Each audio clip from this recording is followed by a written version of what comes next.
World war 3 start பண்ணிட்டாங்க. Israel ஏன் Iran அடிக்கிறாங்க, இஸ்ரேலுக்கு ஏன் யூஎஸ் சப்போர்ட் பண்றாங்க, ஈரான் ஏன் ஜிசிசி அடிக்கிறாங்க, ஏன் எல்லாம் சண்டை போட்டுக்கிறாங்க, ஒரு பெரிய பாலிடிக்ஸ். இதை பத்தி நம்ம தெரிஞ்சுக்க வேண்டாம். இந்த ஒரு பிரச்சனை எப்படி இன்டர்நேஷனல் ட்ரேடை அஃபெக்ட் பண்ணுது, யூஜி பிளஸ் இன்டர்நேஷனல் கொரியர் சர்வீஸ்ல இந்த பீரியட்ல இந்த வார் போயிட்டு இருக்க கண்ட்ரில ஷிப்மெண்ட் கொடுத்தீங்கல்ல, ஸோ அதெல்லாம் எப்படி நாங்கள் ஹேண்டில் பண்ண போறோம். இதுதான் மற்ற கம்பெனிக்கும் நம்மளுக்குள்ள ஒரு பெரிய வித்தியாசம். ஸோ இதை பத்தி நான் ஃபுல்லா எக்ஸ்பிளைன் பண்றேன், வீடியோ ஃபுல்லா பாருங்க. February 28, 2026 இந்த டேட்ல காமினியை வந்து கில் பண்ணிடுறாங்க. ஸோ எந்த ராணுவம்னு எனக்கு கிளியராக தெரில. ஸோ அந்த டைம் பீரியடில் அவங்க வந்து ரிட்டர்ன் அட்டாக் டு துபாய் வந்து எல்லாம் துபாய் மட்டும் இல்லாமல் நிறைய ஜிசிசி அடிக்க ஆரம்பிக்கிறாங்க. நாங்கள் எக்ஸ்பெஷலாக என்ன பண்ணோன்னா, அந்த டேட்டில் தான் துபாயில் எங்களோட ஷிப்மெண்ட் கிளியரன்ஸ் ஆச்சு. கிளியரன்ஸ் ஆன கையோட வார் இனிஷியேட் பண்ணிட்டாங்க. ஸோ இப்போ இந்த வார் வந்து ரொம்ப பெரிய வாராக போகும்போது நல்லாவே தெரிஞ்சிருச்சு. அதனால நாங்கள் யூஜி பிளஸ் என்ன பண்ணோன்னா, நிறைய கிளைண்ட்ஸுக்கு தெரியும் 28 அன்னைக்கு வார் இனிஷியேட் பண்ணி ஃபர்ஸ்ட் 2-3 மிசைல்ஸ் இறக்கிட்டாங்க.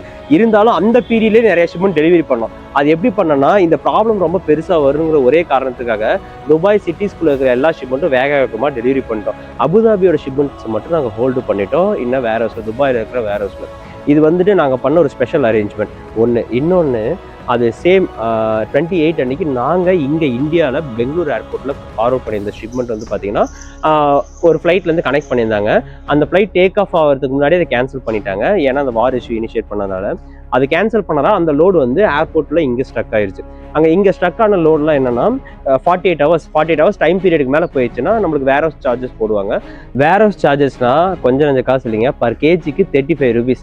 அதாவது நாங்கள் ஃபார்வர்ட் பண்ணது 2 டன்னு. லோடு ஹோல்ட் ஆனது வந்து ஒரு நாளைக்கு வந்து பார்த்தீங்கன்னா 70,000 இந்தியன் ருபீஸ் வந்து நம்மளுக்கு இதாக போட்டிருக்காங்க, சார்ஜஸாக போட்டிருக்காங்க. ஒரு நாளைக்கும் இது இன்க்ரீஸ் ஆகிட்டே போயிட்டு இருக்கோம். இப்போ தான் எங்களோட வெஹிக்கிள் அனுப்பி எமர்ஜென்சியாக அந்த ஷிப்மெண்ட் வந்து ரிட்டர்ன் எடுத்து வர சொல்லியிருக்கோம். அதே போல் இதுக்கப்புறம் நான் துபாய்க்கு ஷிப்மெண்ட் கொடுக்கலாமா அப்படி கேட்டிங்கன்னா தாராளமாக கொடுக்கலாம். நாங்கள் ஷிப்மெண்ட்ஸ் வந்துட்டு சேஃபாக பேக்கிங் பண்ணி ஏரபிள் ஜென்ரேட் பண்ணி எல்லா ஷிப்மெண்ட்டும் பத்திரப்படுத்தி வச்சுருவோம். துபாய்க்கு மட்டும் இல்லை, என்டையர் ஜிசிசி எல்லா கண்ட்ரிக்குமே நீங்கள் ஷிப்மெண்ட்ஸ் கொடுக்கலாம். நாங்கள் லேபிள் ஜென்ரேட் பண்ணி சேஃபாக வச்சுருவோம். வார் வந்துட்டு ரொம்ப நாள் கண்டினியூ ஆக சான்சஸ் கிடையாது. Maybe 1 week or 1.5 weeks complete ஆகிருது அப்படின்னா, எப்போ ஏர்போர்ட் ஓப்பன் ஆகுதோ தட் த சேம் டே நம்ம எல்லா லோடுமே வேகமாக அங்கே நம்ம கனெக்ட் பண்ணிடுவோம். ஸோ இதில் ஒரு சில கண்ட்ரிக்கு நாங்கள் வயா துபாய் யூஸ் பண்ணியிருப்போம்.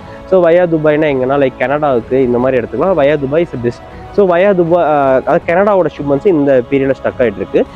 இவங்களுக்காக என்ன ஒரு பெஸ்ட்டாக பண்ண போகிறோன்னா, ஏர்போர்ட்லேருந்து ஷிப்மெண்ட் ரிட்டர்ன் எடுத்துகிட்டு வந்த உடனே வேறு ஏதாவது ப்ரையாரிட்டி சர்வீஸில் நாங்கள் டேரெக்டாக உங்களுக்கு கனடாவுக்கு மூவ் பண்ணி சேஃபாக அந்த ஷிப்மெண்ட் டெலிவரி பண்ணி கொடுத்துருவோம். வார் ஆகட்டும், எப்பேற்பட்ட சுச்சுவேஷன் ஆகட்டும், யூஜி பிளஸ் என்றைக்குமே நம்மளோட கிளைண்ட்ஸை கைவிடாது. ஏன்னா UG plus always smart. So அதனால் நீங்கள் என்றைக்கும் ஒரி பண்ண வேண்டாம். எந்த கண்ட்ரிக்காலும் நீங்கள் யோசிக்காமல் எப்போ வேணால் எந்த கொரி வேணால் நம்ம டீம்கிட்ட கேட்கலாம், ஷிப்மெண்ட்ஸை ஃபாலோ பண்ணலாம். அதுக்கு நாங்கள் கேரண்டி. அதே போல் இந்த வார் வந்து ரொம்ப பெருசாகும்னு நினைக்கிறேன். அப்படிங்கிற சுச்சுவேஷனில் எல்லாரும் சேஃபாக அவங்கவுங்க வீட்டில் இருங்க, ரொம்ப பாதுகாப்பாக இருங்க. ஓகேவா? இது ஏன் மற்ற கம்பெனியால் வந்து இந்த மாதிரி கிளியரன்ஸோ இந்த மாதிரி ஃபாஸ்ட் அரேஞ்ச்மெண்ட்டோ பண்ண முடியாதுன்னா, சிம்பிளாக ஒரே ரீசன் தான். அதாவது டேரெக்டாக கஸ்டமர்ஸ் ஹேண்டில் பண்ணுற எந்த கம்பெனியும் டேரெக்டாக கஸ்டமர்ஸ் ஹேண்டில் பண்ணுறது கிடையாது. கஸ்டமர்ஸ் ஹேண்டில் பண்ணுற எந்த கம்பெனியும் கஸ்டம்ஸ் ஹேண்டில் பண்ணுறது கிடையாது. ரெண்டுமே பண்ணுற ஒரே ஒரு க்ரோவிங் கம்பெனி நம்ம UG plus international courier service தான். நீங்களும் இன்டர்நேஷனல் கொரியருக்கு எந்த கண்ட்ரிக்கு அனுப்புனாலும் யூஜி பிளஸ் கான்டாக்ட் பண்ணுங்கள். தேங்க்யூ. இருங்க. நம்ம தாய்நாட்டிலேருந்து அங்கே போனவங்க முடிஞ்சால் நம்ம கண்ட்ரிக்கு ரிட்டர்ன் வந்துடுங்க.